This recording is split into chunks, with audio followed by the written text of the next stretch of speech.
great insights, it's on the screen. Curtis Selby, keeping it keen. Hit subscribe, stay a while, let's dive in deep with Curtis Selby. The convo's unique.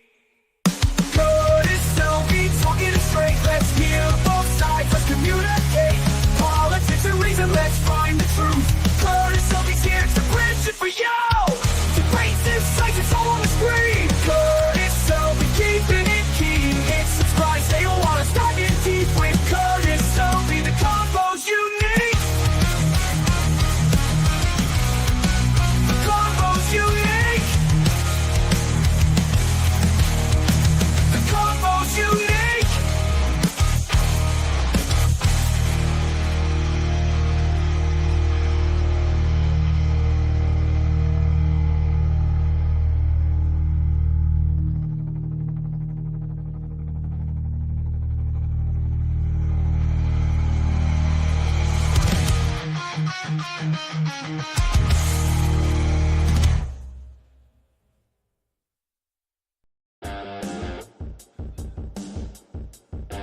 Welcome. It is I, depending on what source you're seeing this on. You can think of me as Curtis Selby, your retired midnight blogger. What blogs in this case at 3:20 p.m.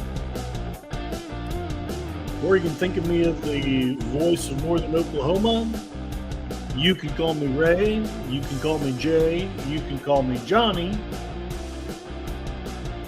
But please don't ever call me late for supper. Let me do one more thing. I'm trying to stream to 3 different places, 2 different YouTube channels, and a Rumble channel. I hope that they're all working. I'm going to try to pin something to the chat of my regular channel. See if this works. Boom, boom, boom, boom, boom, boom, boom. Nope, it's not going to work. Okay, never mind. Oh, I see why, too. Okay, never mind.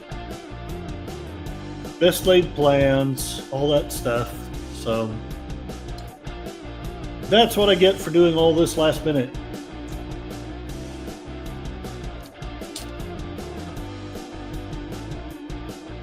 Today is Veterans Day, or Veterans Day is Memorial Day.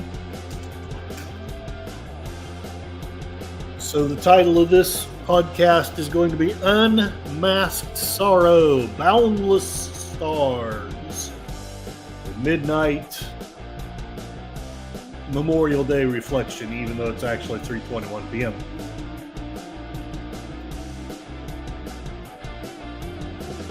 I'm going to stop the music. I'm going to begin with the quote from which I got this title. I've been reading a lot of, I'm not sure how it's pronounced, but I think it's Kahlil Gibran's poem, The Prophet. And I asked Grok to give me some lines from that poem that would apply to Memorial Day. The one that it shared that I liked best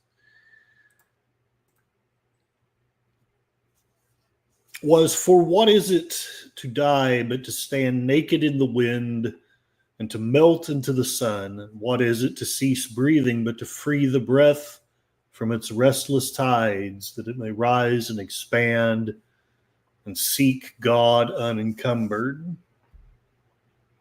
It's a poetic way of looking at it, maybe the right way of looking at it, but I can't help but think that some of those who gave their lives trying to preserve our freedoms, they might think of it in a slightly different way. And Accounting Sheep, hail and well met. You are letting me know the new channel is live. Thank you very much. And Connie Cleary's over there as well. Hail, Connie Cleary. Thank you very much. You are both too kind. I'm not sure why Connie's comment is not showing up. on StreamYard. But anyway, she is there, and Accounting Sheep is there, and that is enough for me to do whatever random silly thing I feel like doing. So I'm going to begin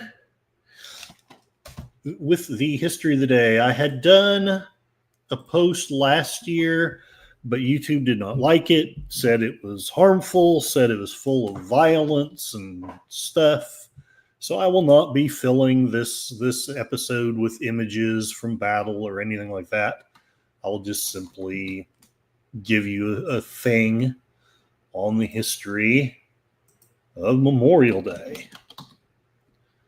Boop, boop, boop, boo, boo, boo. Last minute preparations. It's what's good for everything. And I will take as my source history.com because I like me some history. Let's see here.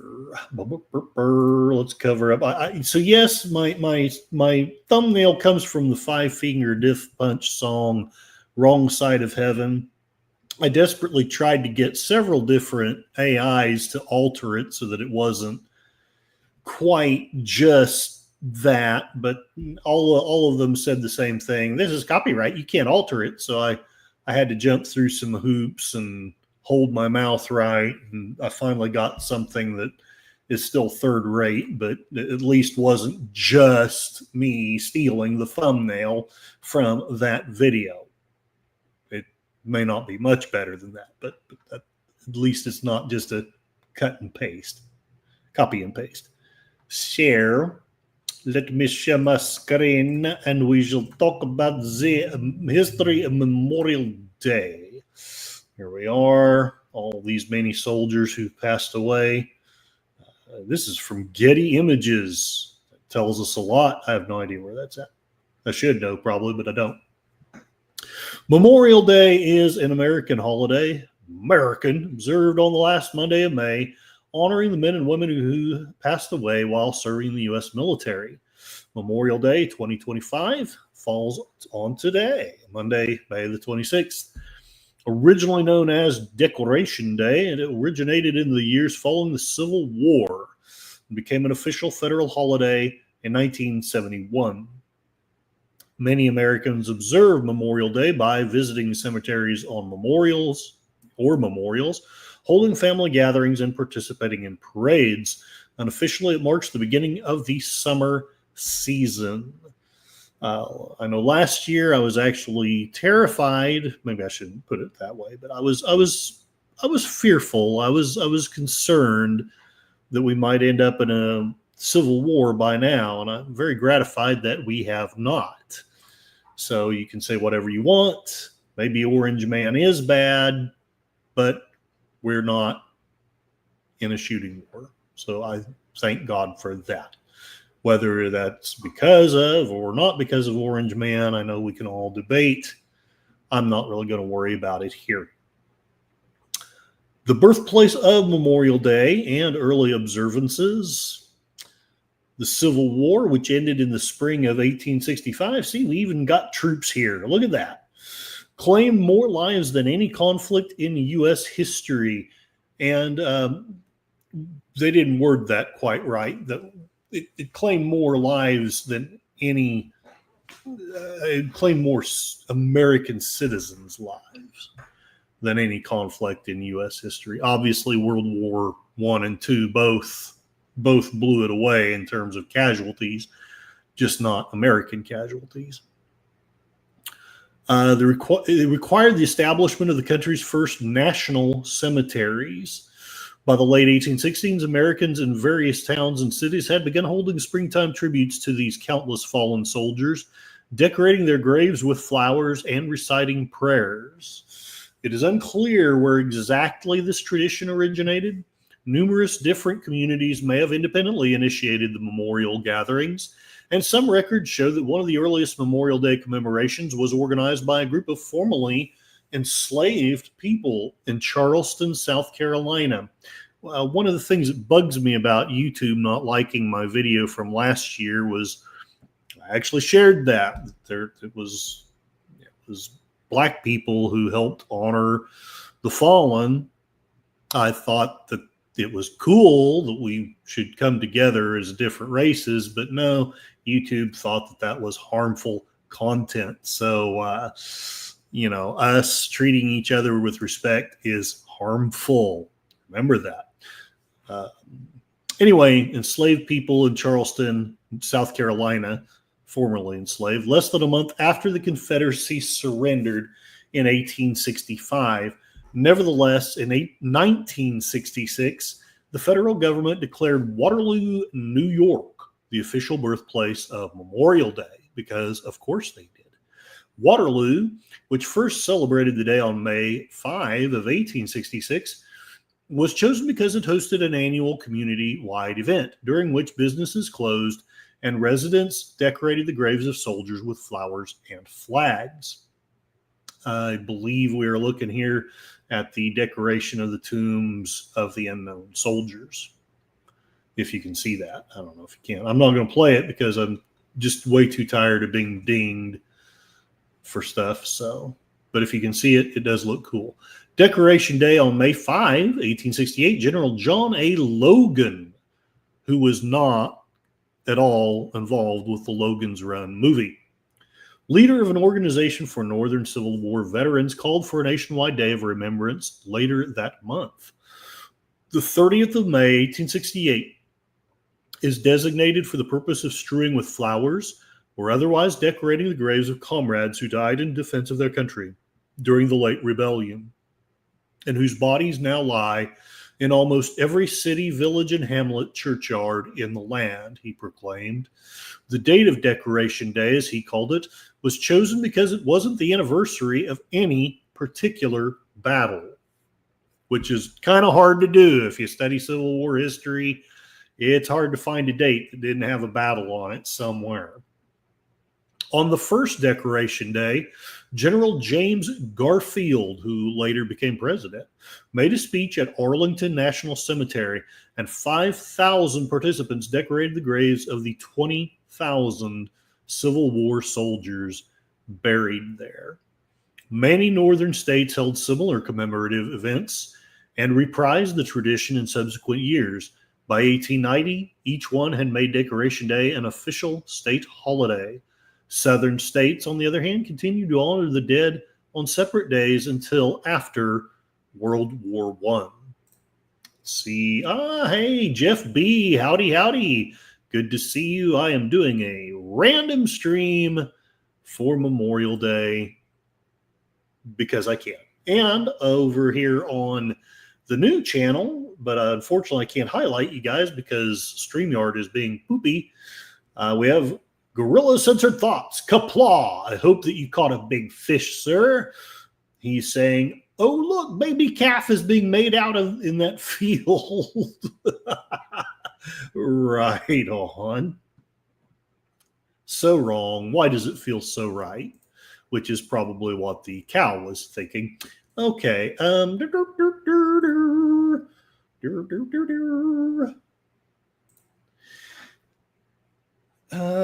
Memorial Day, as Decoration Day gradually came to be known, originally honored only those lost while fighting in the Civil War.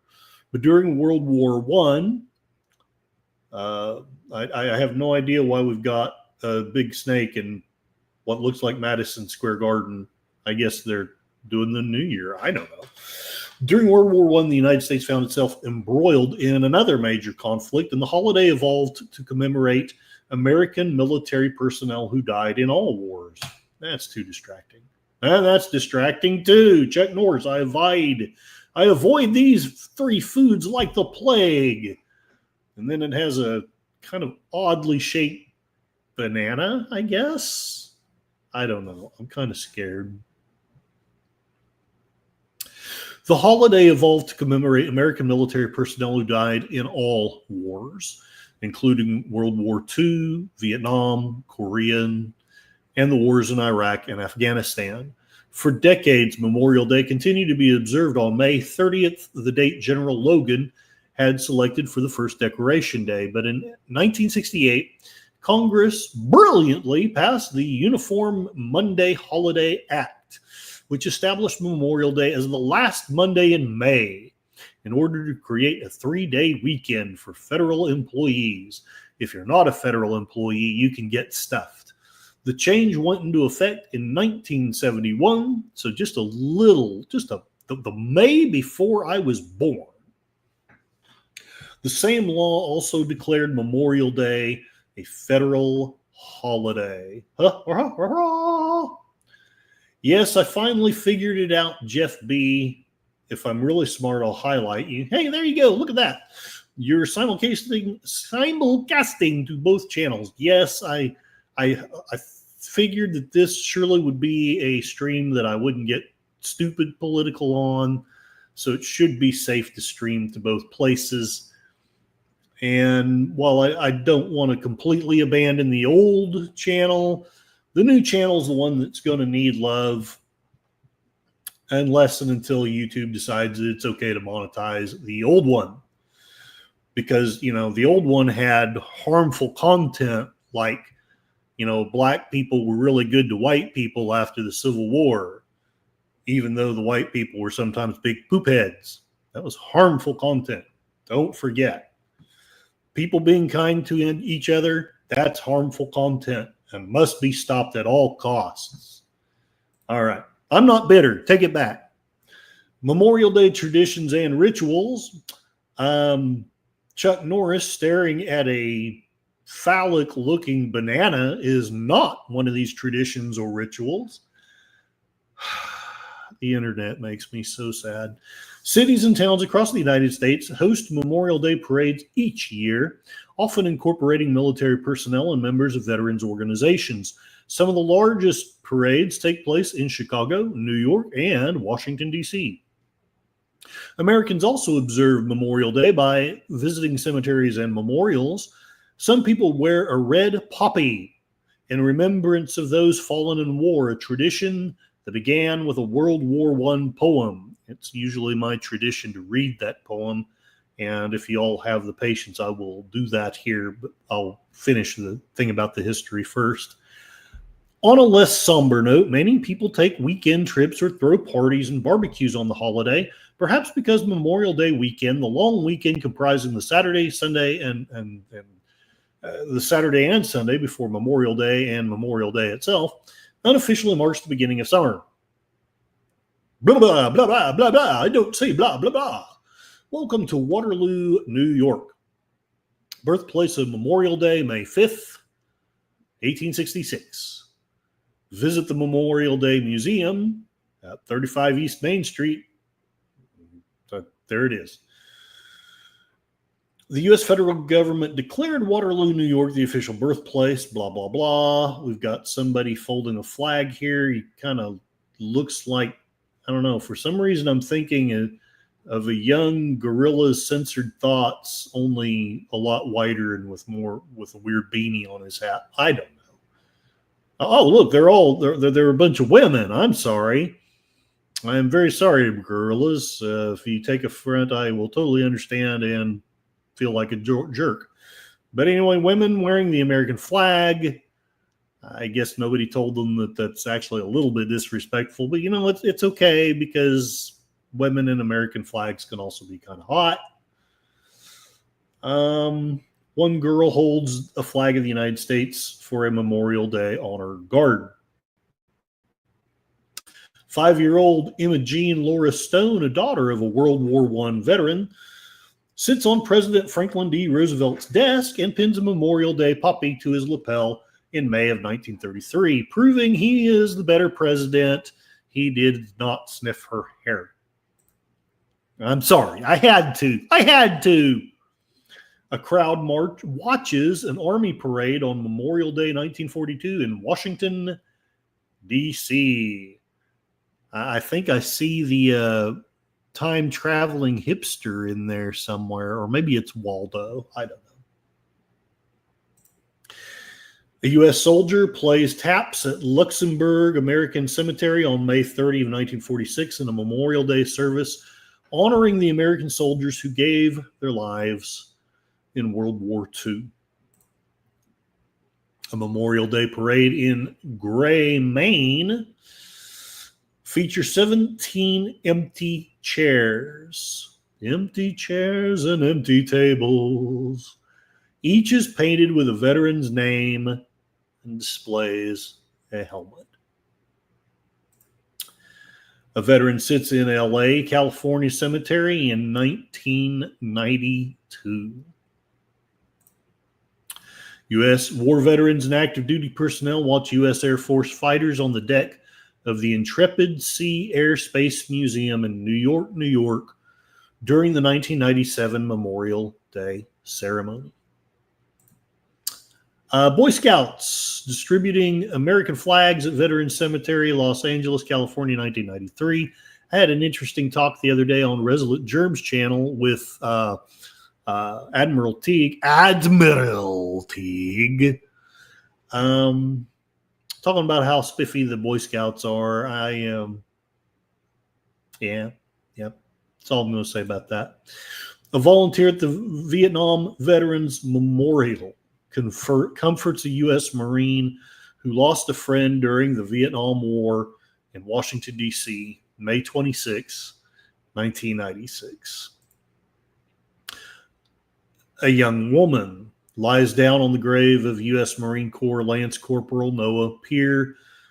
Peer was killed February 12, 2010 in Afghanistan. So there it is. We have the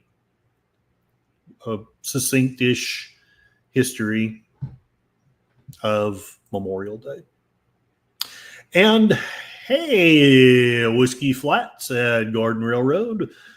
Hail and well met. I hope you are having a I don't know about wonderful. It's always hard to feel like saying, I hope you have a wonderful Memorial Day.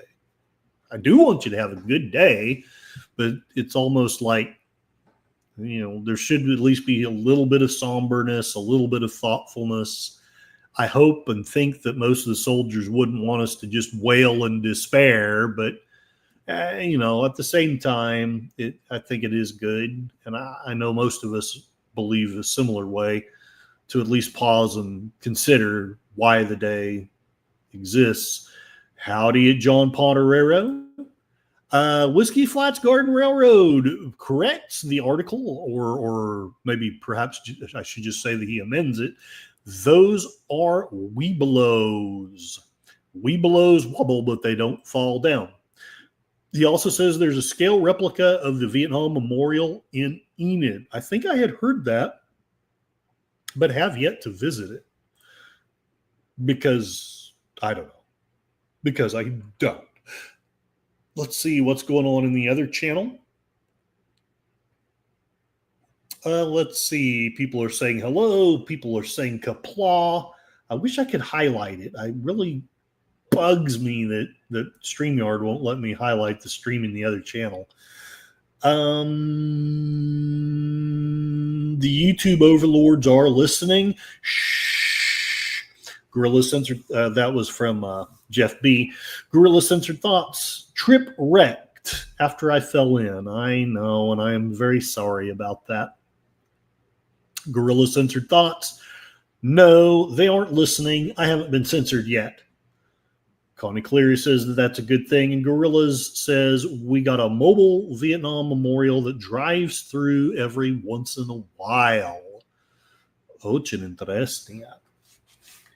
So the second thing I wanted to talk about or share is the poem on Flanders Fields. It's just kind of a tradition of mine. I know I've done it all the time. If you've heard me say it once, you've probably heard me say it 1,000 times. But let's see. Yes, this is it. I just like to do things right, doggone it. So here we go.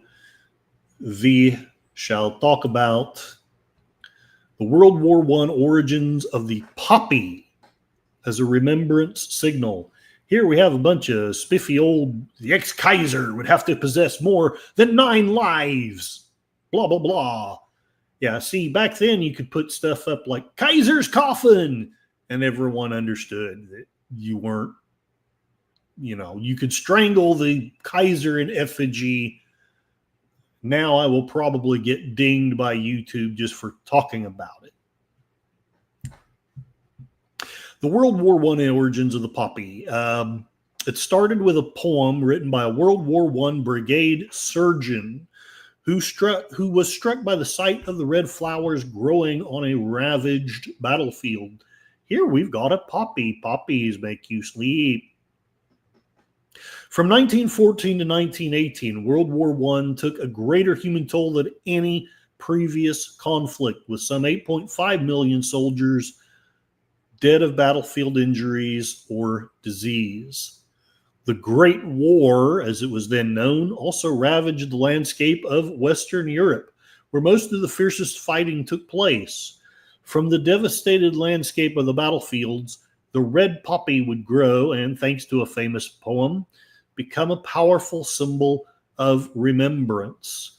Across northern France and Flanders, which is not the character from The Simpsons, it's like part of northern Belgium, the brutal clashes between Allied and Central Powers soldiers tore up fields and forests, tearing up trees and plants and wreaking havoc on the soil beneath. But in the warm early spring of 1915, bright red flowers began peeking through the battle-scarred land. I'm probably going to mispronounce this, but Papaverius, something like that. Known variously as the Flanders poppy, corn poppy, red poppy, and corn rose. As Chris McNabb, author of the Book of the Poppy, wrote in an excerpt published in The Independent, which the source here is actually history.com, the brilliantly colored flower is actually classified as a weed, which makes sense given its tenacious nature. We've sure got a lot of Kaisers in effigy. Anyway, I better close that down. YouTube's going to blame me for it. Lieutenant Colonel John McCrae, a Canadian. Where's PvP when you need him? PvP should be here. You know what, gorillas? You should tell PvP to get his butt in here so you can hear about how great Canadians are. Let's see what's going on in the chat. Jeff B, so you're going to change censored to uncensored? And Gorillas responds with, wait, maybe they are, because Curtis didn't read one of the comments. Did I miss a comment? Crap. I'm sorry. Like I say, the StreamYard is streaming it, but it's not sharing the comments. I guess it overwhelms it, maybe, when there's more than two things being streamed. I don't know.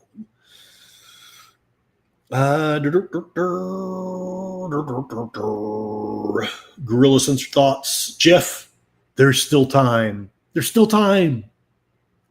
And Connie Cleary, I know, right, Curtis? Indeed. I don't remember what I'm right about, but I'll just smile and nod and act like I know what I'm doing. Lieutenant Colonel John McCrae, a Canadian who served as a brigade surgeon for an Allied artillery unit, spotted a cluster of poppies that spring, shortly after the Second Battle of Ypres. McCrae tended to the wounded and got a first-hand look at the carnage of that clash, in which the Germans unleashed lethal chlorine gas for the first time in the war. Some 87,000 Allied soldiers were killed, wounded, or went missing in the battle, as well as 37,000 on the German side. A friend of McCrae's, Lieutenant Alexis Helmer, was among the dead. Struck by the sight of red blooms on broken ground, McCrae wrote a poem in Flanders Field, in which he channeled the voice of the fallen soldiers buried under those hardy poppies. Published in Punch magazine in late 1915, the poem would be used at countless memorial ceremonies and became one of the most famous works of art to emerge from the Great War. Its fame had spread far and wide by the time McCrae himself died. from pneumonia and meningitis in January of 1918. Here, pretty good-looking young guy, youngish anyway. Couldn't be terrible young. And even back then, it took a little bit of time to get your doctorate. But across the Atlantic, a woman named Moina Michael read in Flanders Fields in the pages of the Ladies' Home Journal that November, just 2 days before the armistice. Does anyone remember when that was? Let me know in the chat if you remember what that day would be. You know it's November. A professor at the University of Georgia at the time the war broke out, Michael, or Michelle, or whatever she was, had taken a leave of absence. Anyway, taking a leave of absence to volunteer at the New York headquarters of the Young Women's Christian Association. It's fun to stay at the YWCA, which trained and sponsored workers overseas. Inspired by McCrae's verses, Michael wrote her own poem in response, which she called "We Shall Keep Faith," which proves that she was not a modern woman. But my apologies to Connie Cleary. You are definitely not one of the type I'm making fun of. Whiskey Flats gets the points. Ding, ding, ding, ding, ding, ding, ding. It was indeed November 11th at 11:11 a.m., if memory serves. I'm pretty sure it was a.m. Be kind of silly to start the armistice at night. As a sign of this faith and a remembrance of the sacrifices of Flanders Field, Michael vows to always wear a red poppy. She found an initial batch of fabric blooms for herself and her colleagues at a department store. After the war ended, she returned to the university town of Athens and came up with the idea of making and selling red silk poppies to raise money to support returning veterans. Michael's campaign to create a national symbol for remembrance, a poppy in the colors of the Allied nations' flags entwined around a victory torch, didn't get very far at first. Kind of sounds a little complicated to me, but anyway. But in mid-1920, she managed to get Georgia's branch of the American Legion, a veterans group, to adopt the poppy minus the torch as its symbol. Even back then, they were trying to be conscientious about, being politically correct. Soon after that, the National American Legion voted to use the poppy as the official U.S. national emblem of remembrance when its members convened in Cleveland. Cleveland? We went through hyperspace and ended up in Cleveland? In September of 1920. Look at that. You can get the PDF for free. Awful generous of them. On the opposite side of the Atlantic, a French woman named Anna Guerin had championed the symbolic power of the red poppy from the beginning. Invited to the American Legion Convention to speak about her idea for an inter-allied poppy day. Only the French would put it that way. Madame Guerin helped convince the Legion members to adopt the poppy as their symbol and to join her by celebrating National Poppy Day in the United States the following May. Back in France, Guerin organized French women, children, and veterans to make and sell artificial poppies as a way to fund the restoration of war-torn France. As Heather Johnson argues on her website devoted to Madame Guerin's work, the French woman may have been the single most significant figure in spreading the symbol of the remembrance poppy through the British Commonwealth countries and other allied nations.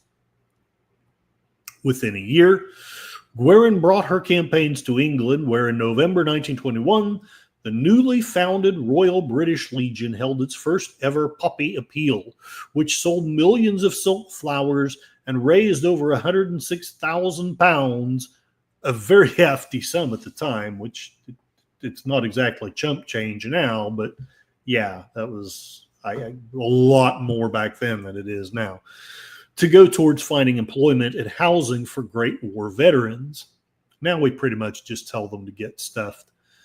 The following year, Major George Housen set up the poppy factory in Richmond, England, in which disabled servicemen were employed to make the fabric and paper blooms. Other nations soon followed suit in adopting the poppy as their official symbol of remembrance. Today, nearly a century after, actually now it's over a century after World War I ended, millions of people in the United Kingdom, Canada, France, Belgium, Australia, and New Zealand don the red flowers every November the 11th, known as Remembrance Day or Armistice Day, to commemorate the anniversary of the 1918 armistice. According to McNabb, the poppy factory, now located in Richmond, England, and Edinburgh, Scotland, is still the center of poppy production, churning out as many as 45 million poppies made of various materials each year. In the United States, the tradition has developed a little differently. Americans don't typically wear poppies on November 11, which is Veterans Day for us, which honors all living veterans. Instead, they wear the symbolic red flower on Memorial Day, the last Monday in May, to commemorate the sacrifice of so many men and women who have given their lives fighting for their country. Let's check out the chat before I dive into the poem. I really don't like StreamYard not sharing the other stream. Oh, bugs me. But at least it's playing. I shouldn't complain. Gorilla Censored Thoughts. This is what I said. Wait, when did I hear change gender? So since I'm a woman now, does that mean I can get laid now without any effort? Yes, gorillas. That's exactly what it means. Personally, I've always felt that I was a male lesbian. I'm a woman trapped in a man's body, but I'm still painfully attracted to women. Jeff B. heard the English were believers of poppy seed bagels, and the seeds sprouted in areas they garrisoned. Interesting. Gorilla Censored Thoughts. The armistice went into effect at 11. My luck is the guy from Baltimore who got shot at 10:59. Yeah. That would be my luck too. Actually, my luck, it'd be 11:01. And it would be not that somebody actually shot at me, just somebody's gun went off at random. Gorilla Censored, it was the 11th hour, the 11th day of the 11th month. And poppy seeds will make you flunk a drug test. Also, Gorilla says, I remembered hearing about the Canadians throwing a bunch of cans of food into the German trenches, and the Germans asked for more, and they threw more cans of food than the third time the Germans asked for. Okay. More food. They actually threw hand grenades. Oh, well, okay then. If you've ever read All Quiet on the Western Front, the Germans were having a pretty darn bad time by the end of the war. I do not doubt that his descriptions are not exaggerated, because he doesn't really give a lot of details as far as millions of people perishing. He just talks about what a simple soldier was experiencing. And, I haven't been in a war, but I've been through some crazy crap, and it all lines up with the crazy crap I've lived through. Just put war in the middle of it, and you got it. Let us read the poem. I am a little worried that YouTube will ding me because, this is a threatening poem, because YouTube doesn't get context or nuance. So let me first give a, whatever you call it, the public service announcement. I am not threatening to rise as a ghost out of a grave and haunt or kill anyone. YouTube, I'm reading a poem. I would love it if you took that in the context intended. I'm not bitter, Gary. Take it back. In Flanders Fields by John McCrae. In Flanders Fields, the poppies blow between the crosses, row on row, that mark our place, and in the sky the larks still bravely singing, fly scarce heard amid the guns below. We are the dead. Short days ago we lived, felt dawn, saw sunset glow, loved and were loved. And now we lie in Flanders fields. Take up our quarrel with the foe. To you from failing hands we throw the torch. Be yours to hold it high. If you break faith with us who die, we shall not sleep, though poppies grow in Flanders fields. I've always loved that.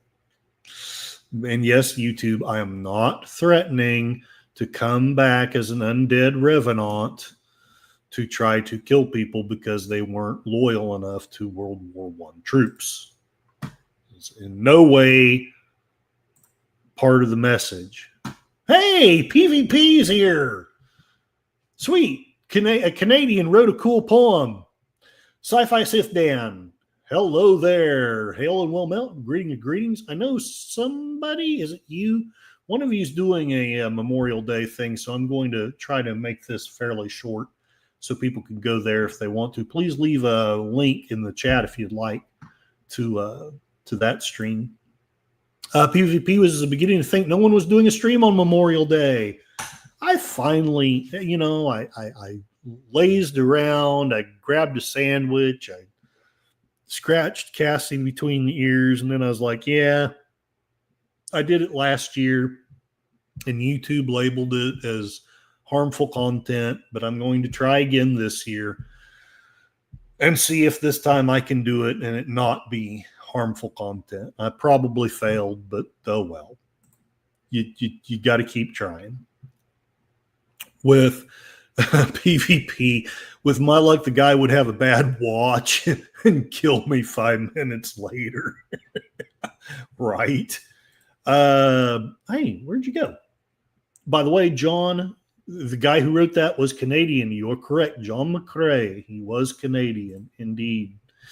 PvP in Canada, Remembrance Day is on November 11th. It's still a big deal, and I'm glad that it is. That's cool. We have official ceremonies with veterans on November the 11th. What other streams are? Somebody's doing a movie watch fairly soon, if I'm not already stepping on when they're doing it, which is likely so. It depends. But anyway, what else? I've got 2 more things written here. Ha! Take that, microphone. You had it coming.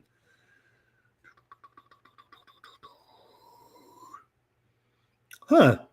I'm looking at my notes and realizing that I don't know how to count. So 2 of my favorite authors, and no, I'm really not shifting gears, I promise, are C.S. Lewis and J.R.R. Tolkien.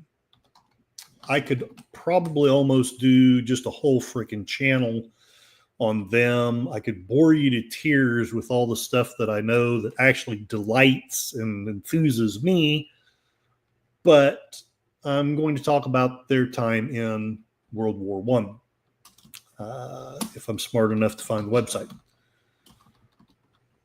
C.S. Lewis and Tolkien, they served, but they didn't serve together. They met each other after the war.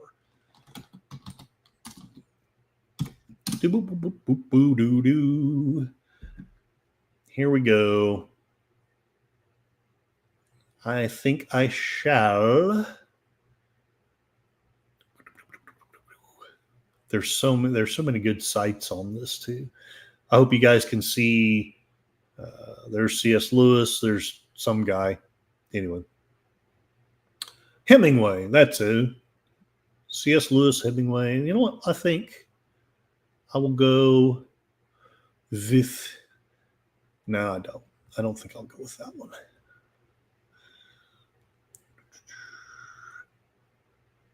Here we go.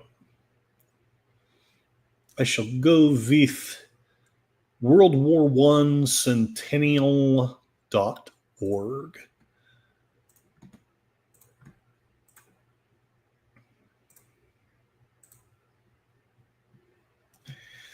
Yeah, here's they have a trailer about the movie about it. I'm not going to share that. YouTube will ding me. God forbid that I should actually share any of the stuff that would help or promote the film. And then we wonder why the film industry is hurting.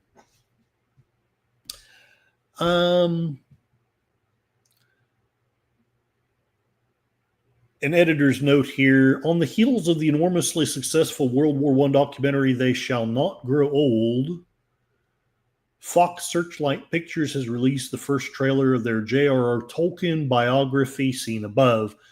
The film will explore how the horrors of World War I that Tolkien witnessed were eventually channeled into, quote, a fantastical adventure story about good and evil, destiny and prophecy, which we know as his Lord of the Rings trilogy. In a recent article on the Sovereign Nations website, author Desmond Berg looks at the effects of the Great War on Tolkien and his lifelong friend, author C.S. Lewis, how both used the experience of war to shape their Christian imaginations and produce fantastic works of literature.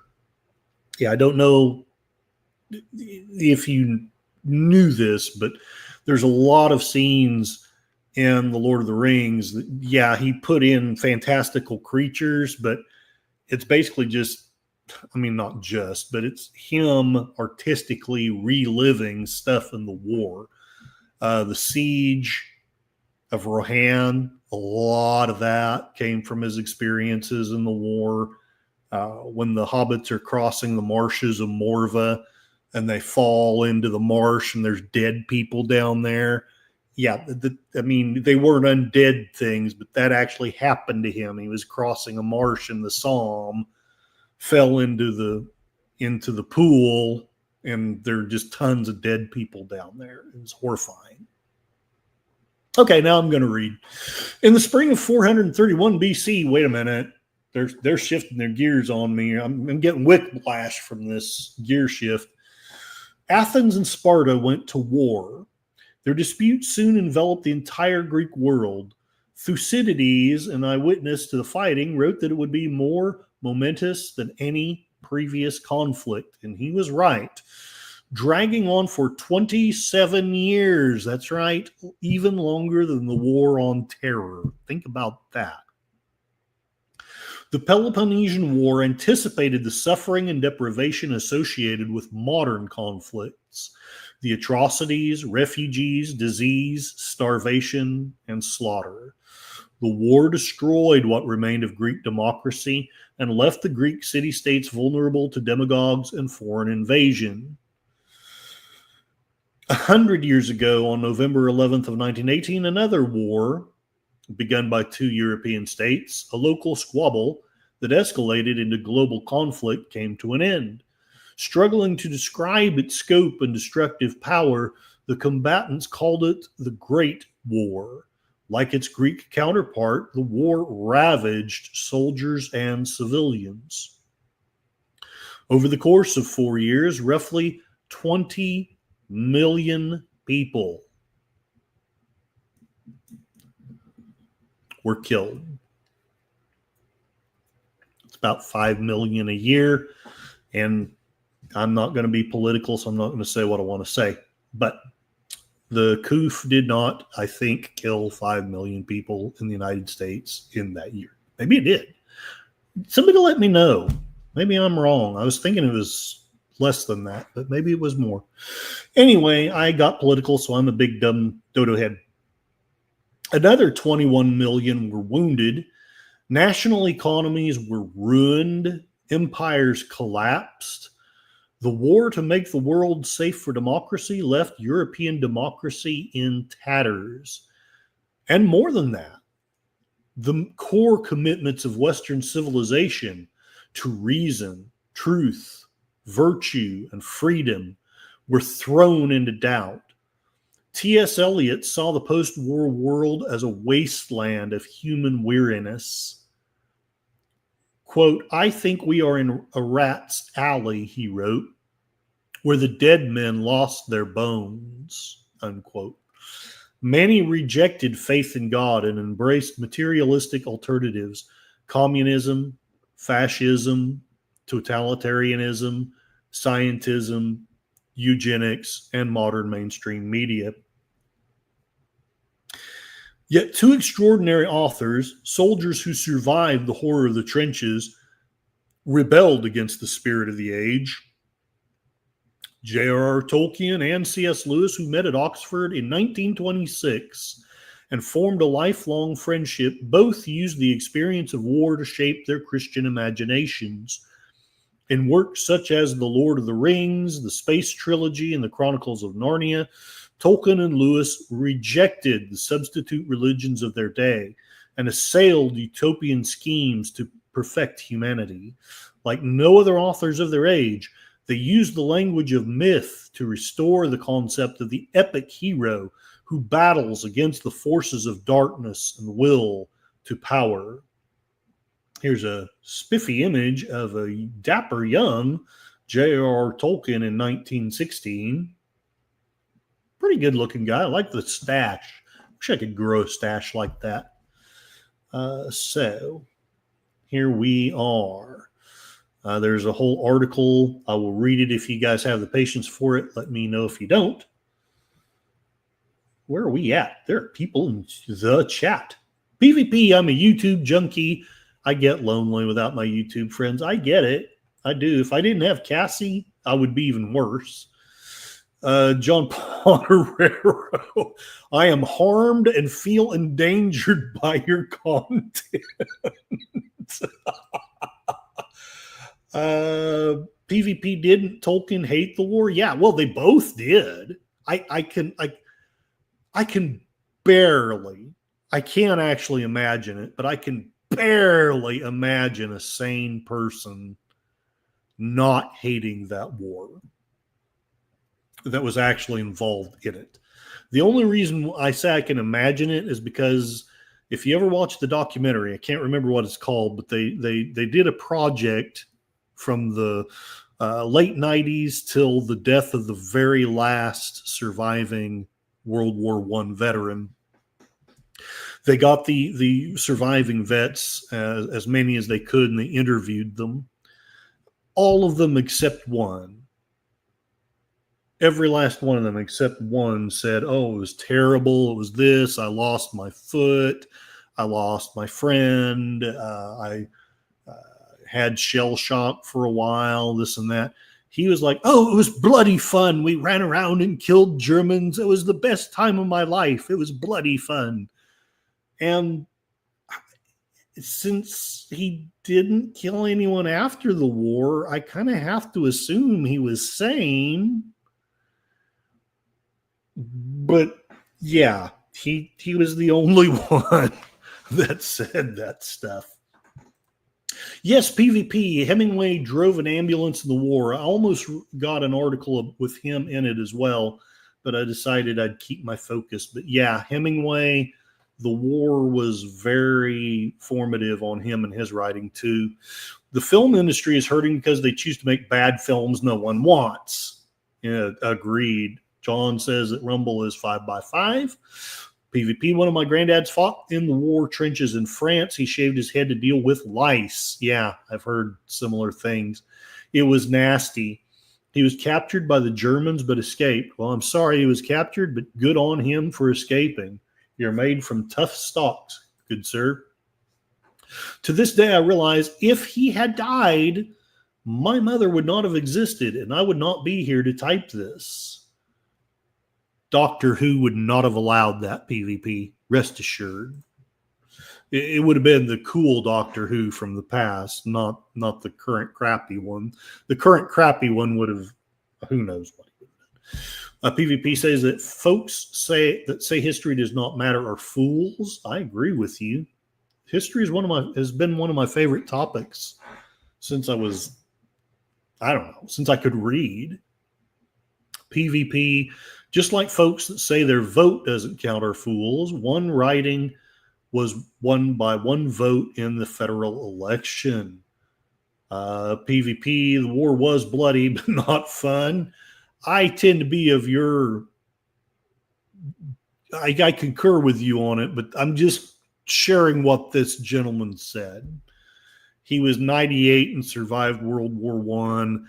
I'm not gonna contradict him, but I respectfully, now that he's gone, disagree with him.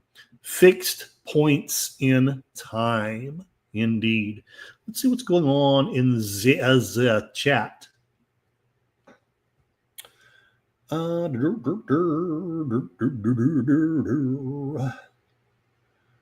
Gorillas, since your thoughts might do a cigar lounge, that would be cool. Lizzie Armstrong, howdy, howdy. I hope Fifi is doing well. And more importantly, I hope she's not stuck in a World War I style conflict. All the best for Memorial Day. I know Troy Pacelli did his liquid lunch today. He did. He made a spiffy announcement. So go watch that if you have not. And, see what's going on with his channel. Everybody's saying hi to Lizzie, and Lizzie saying hello to me and Cassie, who I wish was at my feet because I would show her to everybody, but she's over on the couch and blah, blah, blah, blah, blah, blah, blah, blah, blah. I'm actually doing pretty good today, Connie. I'm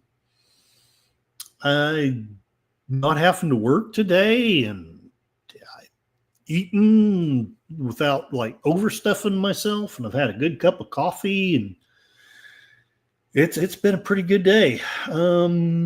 People were told they would be back from the war in a short time. Yeah, it's amazing how often that happens. Yeah, we'll have them licked in no time.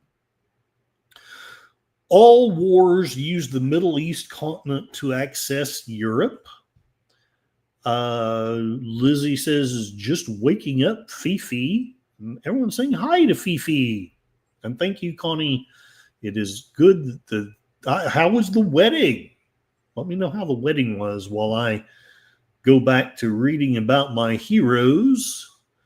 Basically, Lewis and Tolkien are who I would be. I know I say this about a lot of people, but very, very seriously, if I believed in reincarnation, I would think that I was C.S. Lewis reincarnated.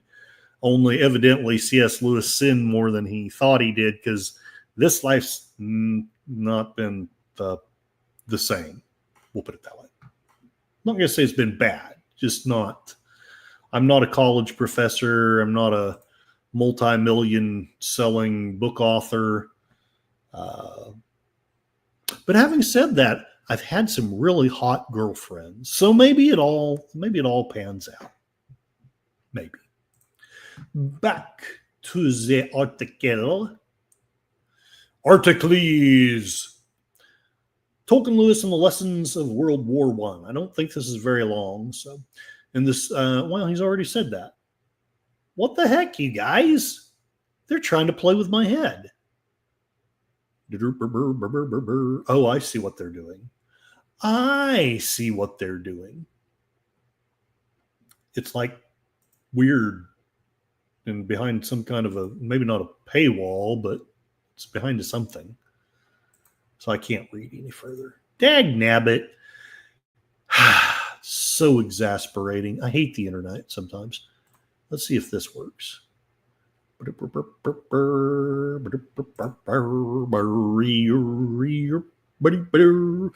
what we learn in the school. Okay, here we go. I got it to open. So be impressed. I actually made my tech roll this time. One of the most striking effects of the war was an acute anxiety, especially in educated circles, that something was profoundly wrong with the root stock of Western society. A sickness in the racial body. Book titles of the 20s and 30s tell the story. And I'm going to interject a side note. I was a lit major for well over a year, loving it, love literature, love reading. A lot of the depressing crap from the 20s and 30s basically is what turned me off of being a lit major. I really got tired of reading it. Maybe I was being unfair, but I was a 20-something. So the book titles tell the story: Social Decay and Regeneration, 1921. 1923's The Decay of Capitalist Civilization. 1926, The Twilight of the White Races. Same year, The Need for Eugenic Reform. 1927, Will Civilization Crash? 1928, Darwinism and What It Implies. 1929, The Sterilization of the Unfit. 1931, The Problem of Decadence. YouTube, I am not saying that these are things I am in support of. I am reading book titles. Please put it in context. The promotion of eugenics, from the Greek for good birth, began in Great Britain in the years leading up to World War I, but it gained international support in the period between the two world wars, just as Tolkien and Lewis were establishing their academic careers. The aim of the movement was to use the tools of science and public policy to improve the human gene pool through immigration restriction, marriage laws, birth control, and sterilization. The movement's first task was to educate and persuade a potentially skeptical public. I don't know why the public would be skeptical of this. Sounds lovely to me. Not. Sir Francis Galton, the British sociologist and cousin of Charles Darwin, who coined the term, explained that eugenics, quote, must be introduced into the national conscience like a new religion. It has indeed strong claims to become an orthodox religious tenet of the future, for eugenics cooperate with the workings of nature by securing that humanity shall be represented by the fittest races. What nature does blindly, slowly, and ruthlessly, man may do providently, quickly, and kindly. The success of the movement was breathtaking. In the twilight years, the paradox of Britain between the wars, historian Richard Overy writes that eugenics advocates soon represented mainstream science. I would suggest that it still does. They just call it by other names. Becoming affiliated with leading academic and scientific organizations on both sides of the Atlantic. The concept appealed, he writes, because it gave to the popular malaise a clear scientific foundation. At an international eugenics conference in Paris in 1926, Ronald Fisher, later a leading Cambridge geneticist, suggested that the new science would solve the problem of the decay of civilizations. 2 years later, at University College, London, Charles Bond, not to be confused with James Bond, argued that biological factors were the chief source of the decline of past civilizations and of earlier races. At the 1932 Congress of Eugenics in New York, an international cast of geneticists, biologists, and doctors were assured that eugenics would become the most important influence in human advancement. Always remember, trust the science. The barbarism of the First World War seemed to have put civilization on trial. In the desperate attempt to rescue humanity from itself, the science of eugenics appeared to provide an answer. What it supplied instead was a pseudo-scientific rationale for racist ideologies. Benito Mussolini, who I gotta admit, as much as I hate the guy, his name is fun to say. Benito Mussolini! Benito Mussolini! Who swept to power in Italy in 1922 as the first European leader to exploit the language of eugenics to establish a fascist regime. Science and government would work together to improve the Italian race. One of Mussolini's earliest admirers, of course, was Mustache Man, because God forbid that I should say his name. Yahtzeism, according to Mustache Man's deputy Rudolf Hess, was applied biology.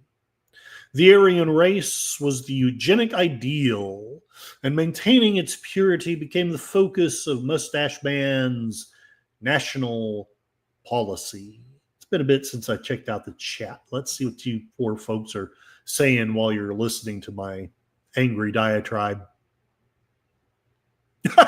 I'm not sure what you mean. PvP, is Memorial Day a state in the U.S.? Sure. I vote for Gorilla doing a cigar stream. John Ponterero, I was in Rumble. I was in Rumble. In fact, I'm still kind of like here. Hey, thank you, John. Holy crap! Why didn't freaking Yardstream share that?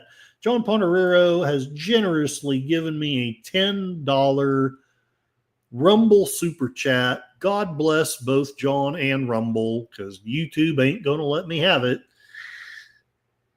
$10, which is $10 more than I ever got out of YouTube. He's saying, hail! So there it is. PvP not working either, as my hours are down to Tuesday through Thursday. Well, that kind of sucks. I'm not going to read that one, but I need a woman for all kinds of things, but similar things, yes. John Ponterero, and you may be meaning something not as prurient as I'm thinking, but still, just in case, I won't read it. YouTube will have to work a little harder to nail me. It would be nice to nail something. Anyway. John Ponterero has Monday and Tuesday off generally. I'm trying to plug into the holiday. Usually off anyhow on Monday. Yeah, I'm usually off every other Monday, so it's still a good holiday. It feels like a holiday. PvP, the Curtis sounded like the Swedish chef for a second. I wish I could channel this stuff when I mean to. That's what they learned in Germany. I don't know.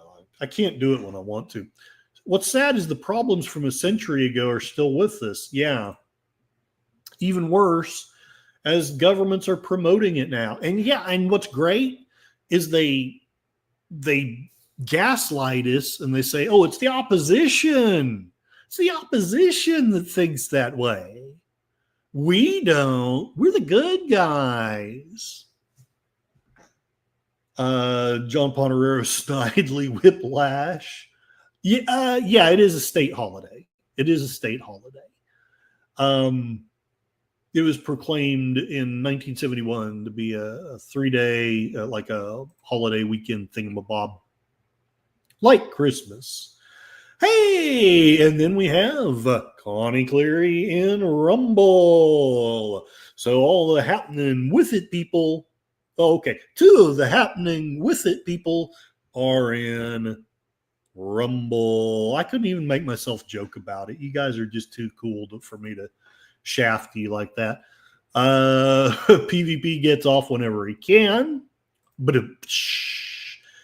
And look at, there is one cool thing. The new channel is showing me my stats. So the average view per duration on the new channel is 27 minutes and 6 seconds. That's a pretty long time to listen to some dummy talk about stuff. All right, who have I got?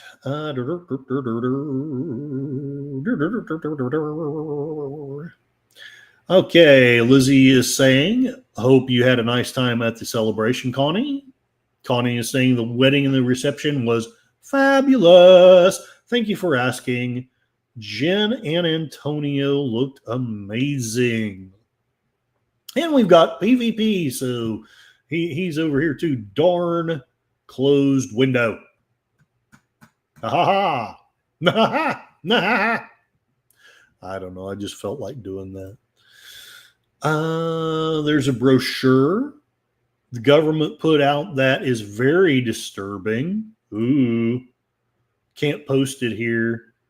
Okay, yeah, go ahead and send it on Facebook if you would like. I don't have Facebook open on the computer, but I'll look at it after the stream, which will be done as soon as I read the rest of this thing. I might skip on ahead, but I'm still interested in it, so I'll keep reading for now. What's astonishing in retrospect is how little resistance the eugenics movement met, as it captured the imaginations of the best and brightest in the West: scientists, clerics, academics, jurists. But among the motley crew of holdouts were two instructors in English literature at Oxford, Tolkien and Lewis. And what I just love is how Vanity Fair had to hop up and down and say that the Lord of the Rings is a big bunch of racist tripe. And I have to bite my tongue to not say how I feel about that, because YouTube would certainly ding me for it. One of the holdouts, but now we say that he's the racist and the bad guy.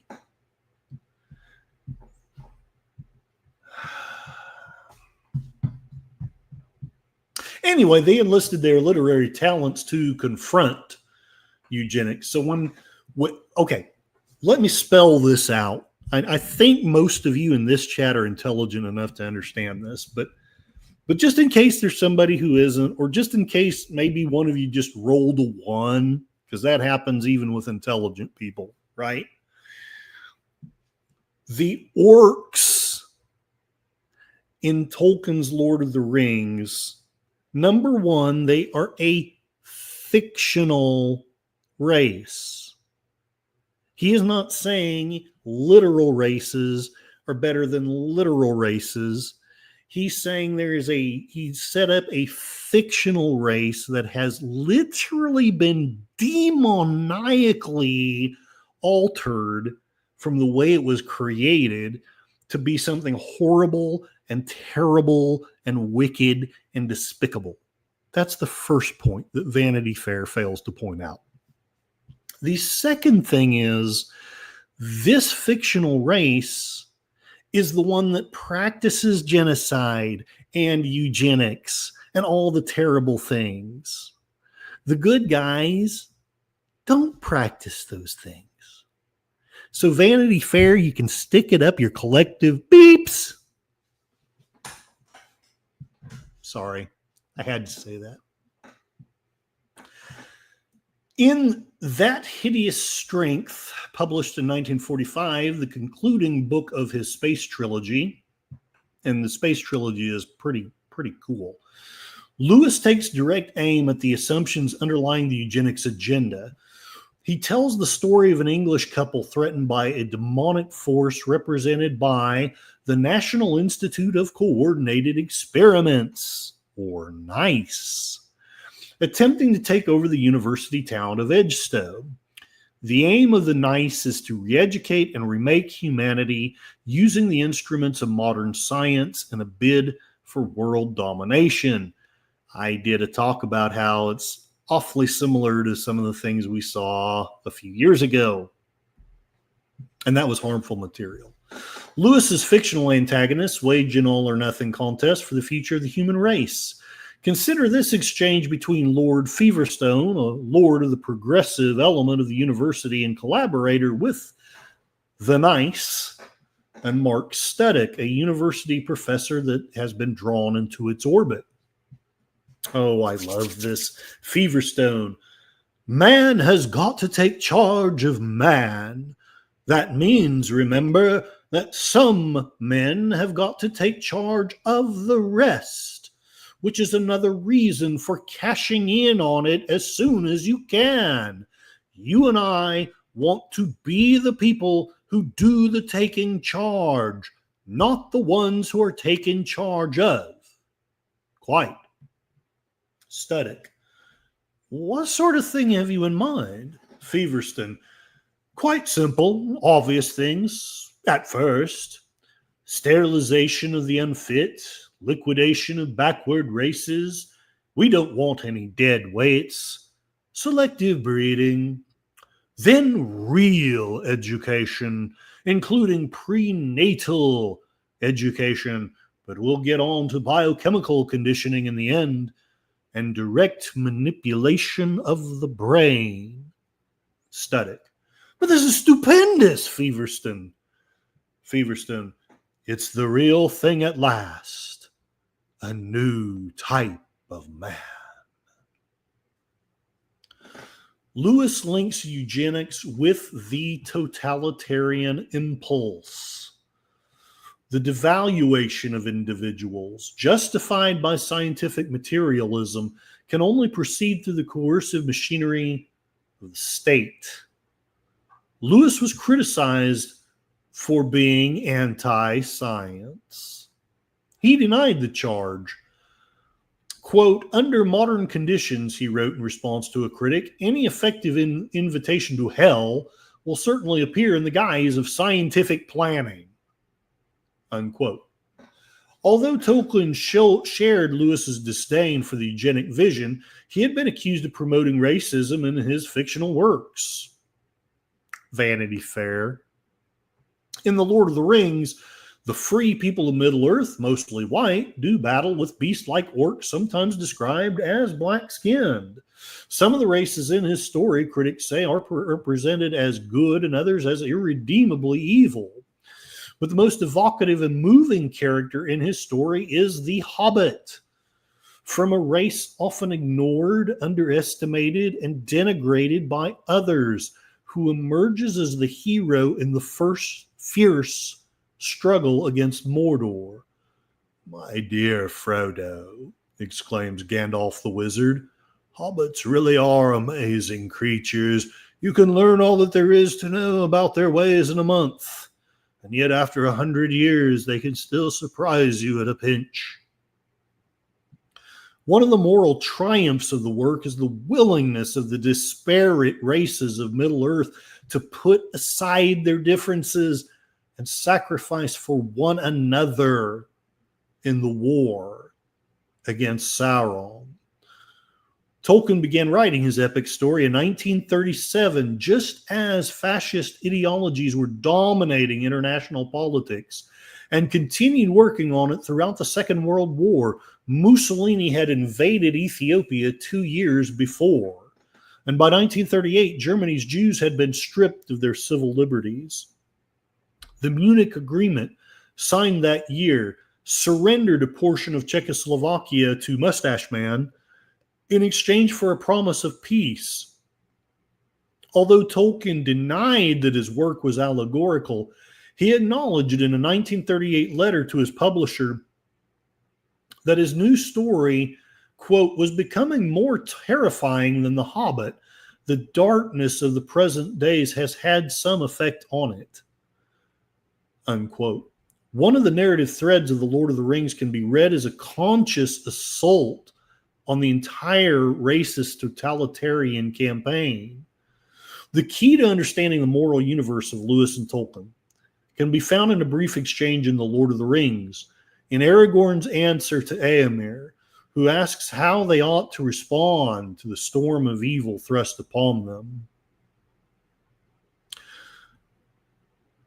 Quote, good and ill have not changed since yesteryear, nor are they one thing among elves and dwarves and another among men.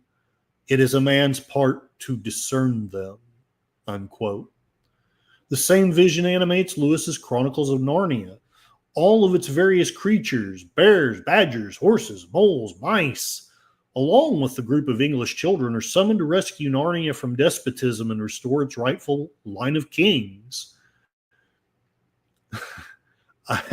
I didn't think he would choose this quote, but I'm kind of glad he did.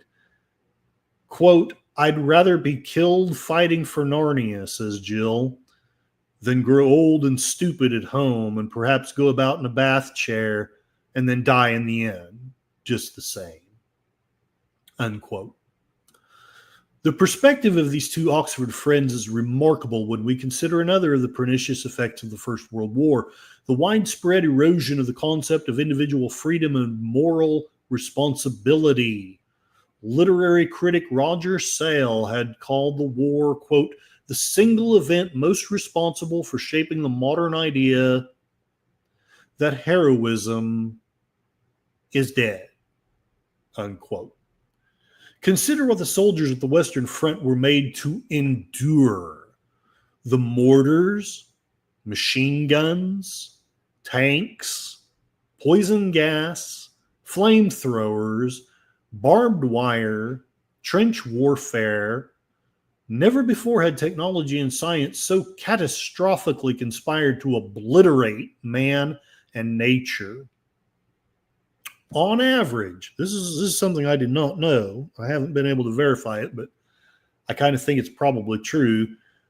More than 6,000 men were killed every day of the war. You got two or three Tonkawas killed every day of the war. Their mutilated remains were consigned to graves scattered across Europe. The helpless individual soldiers chewed up in the hellish machinery of modern warfare became a recurring motif of the post-war literature.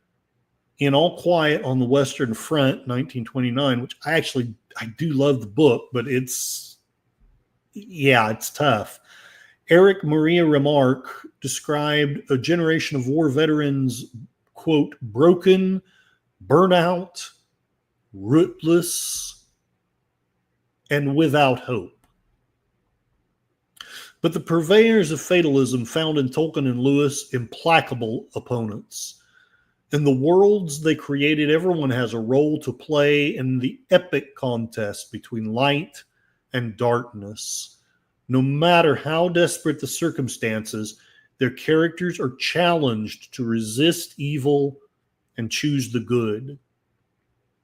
Quote, such is oft the course of deeds that move the wheels of the world, wrote Tolkien. Small hands do them because they must, while the eyes of the great are elsewhere, unquote. As soldiers of the Great War, Tolkien and Lewis endured the most dehumanizing conditions ever experienced in a European conflict. And I would argue that is World War II is terrible. Don't get me wrong. I'm not going to go so far as to say that World War I was worse, but I think that a solid argument can be made that it was about equivalently bad. I was hoping that he would talk more about them being in the Psalm, the deadliest day that the British military ever in all of history, including in World War II, was in the Psalm. Lewis and Tolkien, they hadn't met each other, but they both survived that battle. Both of them lost every friend that they knew. Every last one died in that battle. So all the friends that they had after World War I's, with one exception, there was one exception. Lewis had a friend who didn't go to the war, but every friend that went to the war died in that battle. So, and yet here they are. They're the ones that are preaching hope and don't give up and fight no matter what. Maybe that's the harmful content that YouTube says I have. I don't know.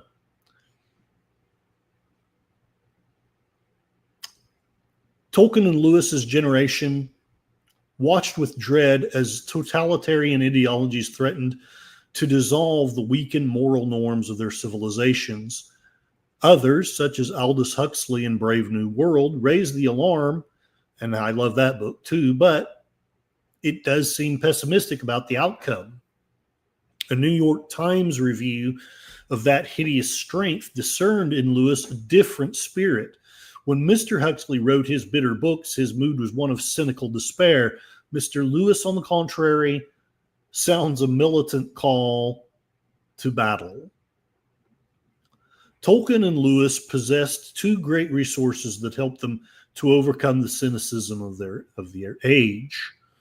The first was their deep attachment to the literary tradition of the epic hero, from Virgil's Aeneid to Malory's Morte d'Arthur. What matters supremely in these works is remaining faithful to the noble quest. To dream the impossible dream, that stuff, regardless of the costs or the likelihood of victory.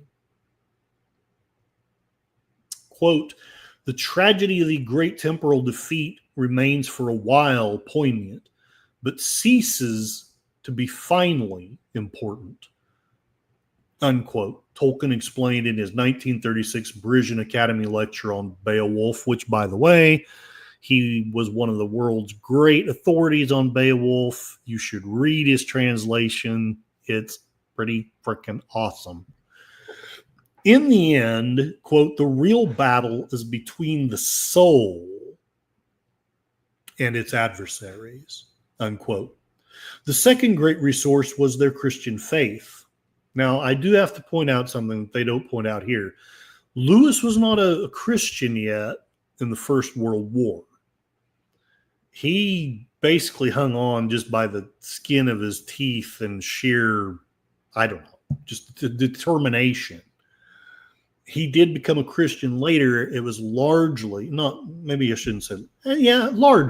largely from the influence of J.R.R. Tolkien.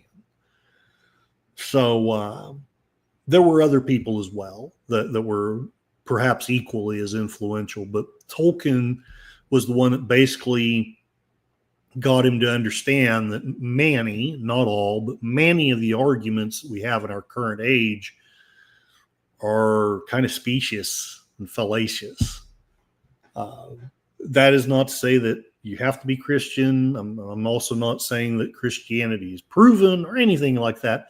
I'm just saying there are some pretty bad arguments that have been accepted, and it's like bad science. They just don't hold water.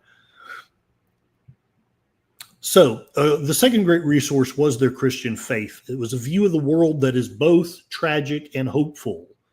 War is a sign of the ruin and wreckage of human nature, they believed, but it can point the way to a life transformed by grace. For divine love can reverse human catastrophe. In the works of both authors, we find the deepest source of hope for the human story, the return of the king.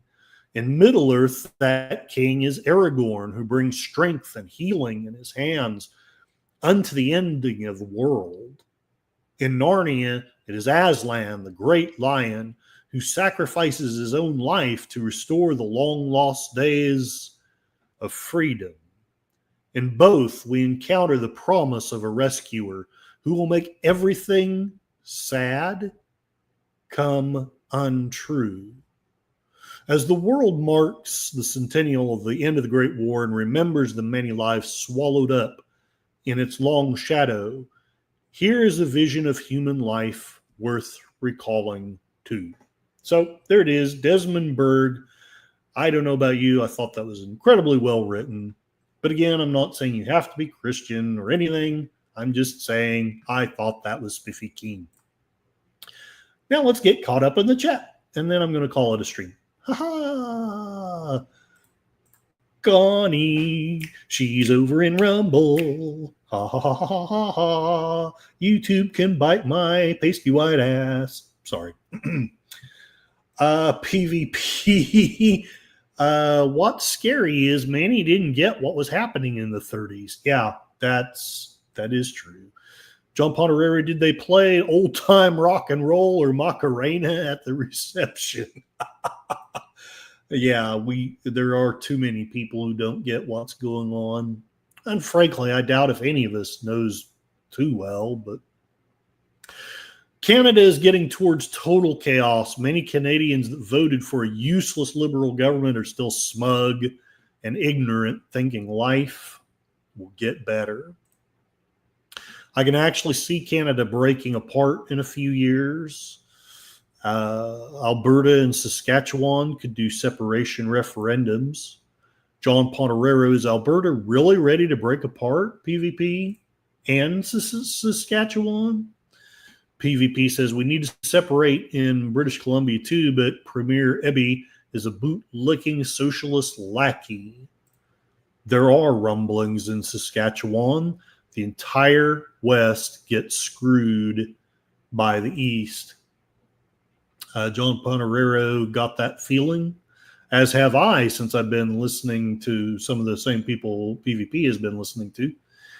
PvP, we send billions in equalization or equization or whatever that word is, payments to the East, but really get no representation in the parliament. And that would be just frustrating as crap. Anyway, that sucks, PvP, says John Pontorero. PvP says it's like the Boston Tea Party scenario developing. Hey, I wouldn't pour that tea out. I'd take it home and drink it, which is probably why I'm not a revolutionary.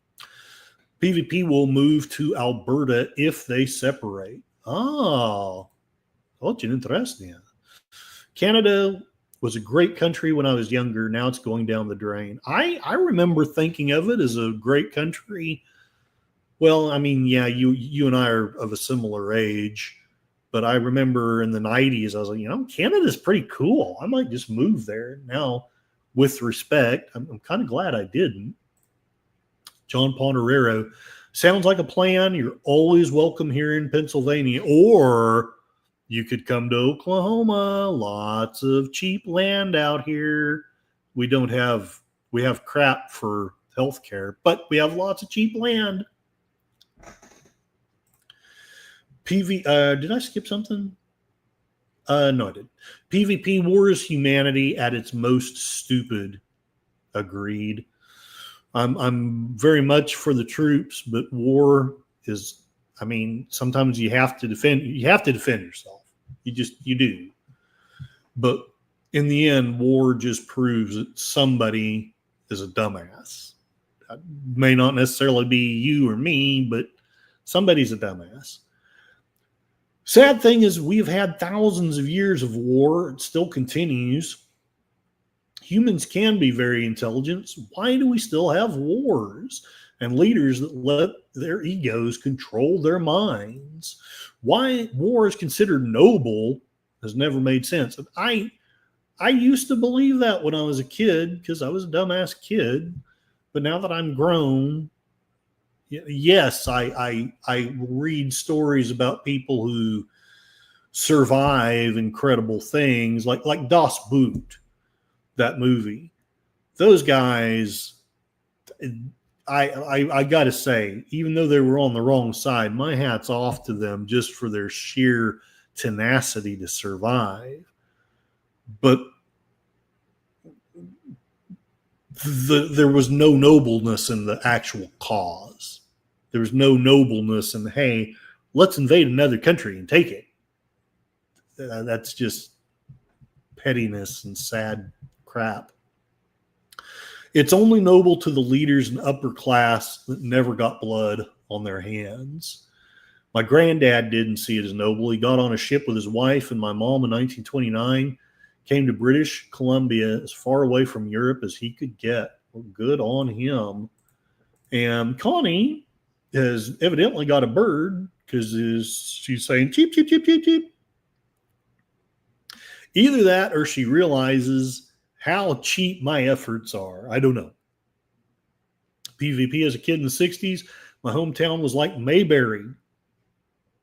15 years ago, it turned into tent cities and drug-addicted panhandlers. Let's see what's going on in the chat in the other channel.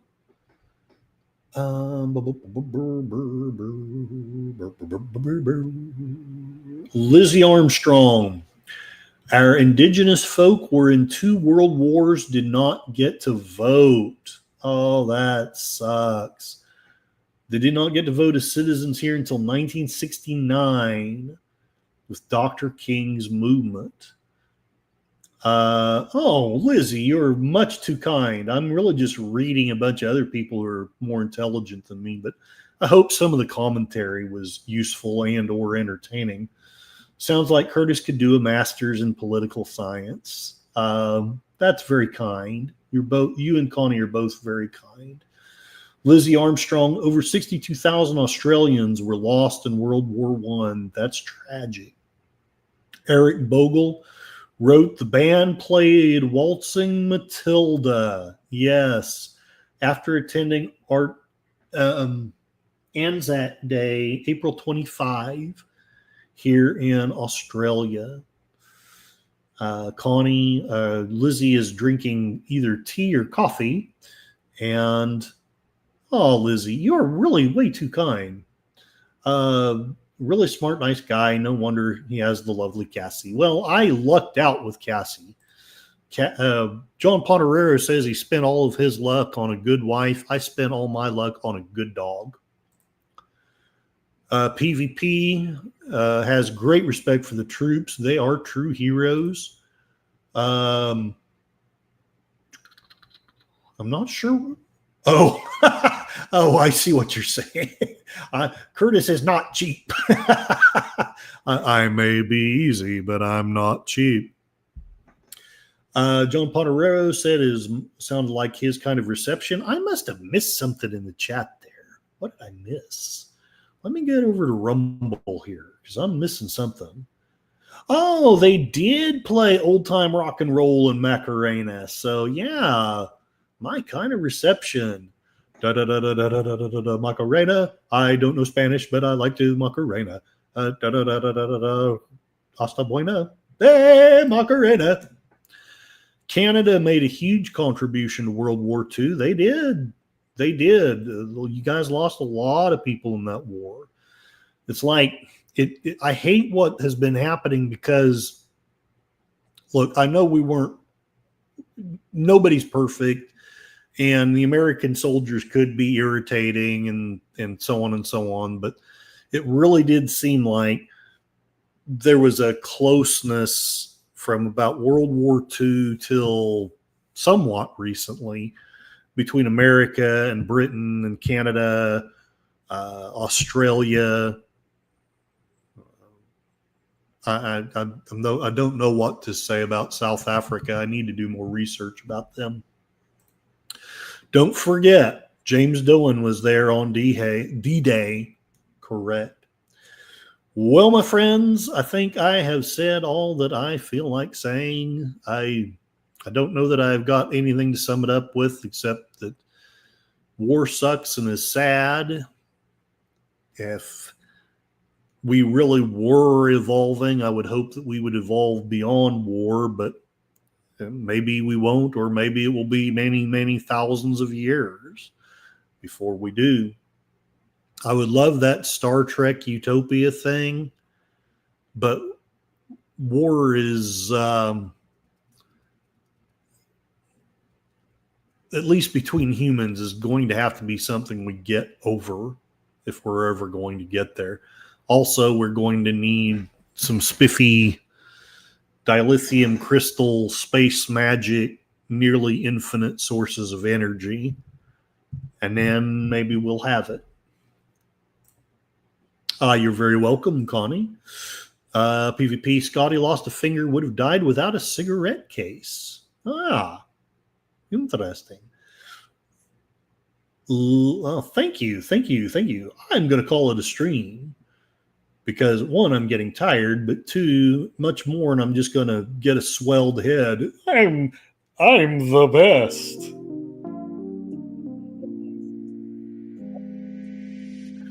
Hello, ladies.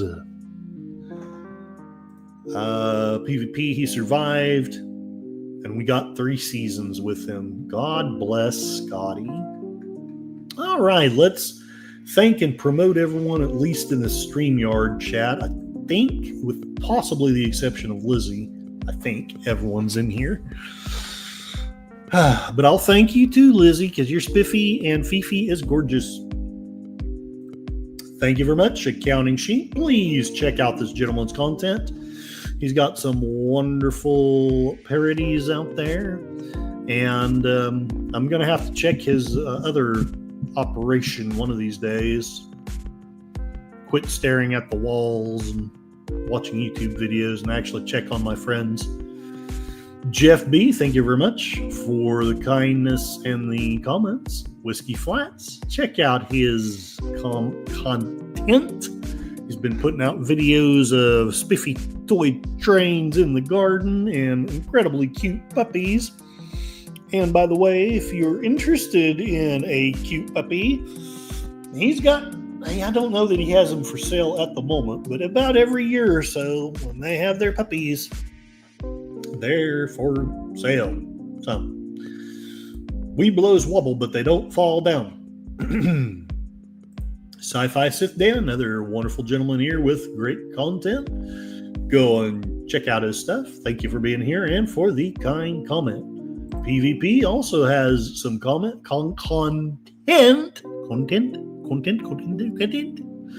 But he also makes great comments. So check out this wonderful gentleman here. He and Sith Dan often are on the panels with Mikey Susie 4 and Gorillas and Resolute Germ and Larry and a host of other wonderful people. Moira Kitty, Raquel. There's probably somebody really cool I'm forgetting. I always forget the cool people. I hate being old. Connie Cleary, the faithful bird woman of YouTube, and one of okay, so we had them all three. Her, Whiskey Flats, and John Ponerero are my 3 paid members on my Patreon. So if I've even got a slim hope of making a living doing this, they're the biggest chunk of that hope right now. Check out her channel. She's got some lovely spiffy birds. Some of them are almost as cute as Fifi. And she accompanies it with nice soft Indian music. If I was smart, I would probably just put it on loop and zen out. Just, oh.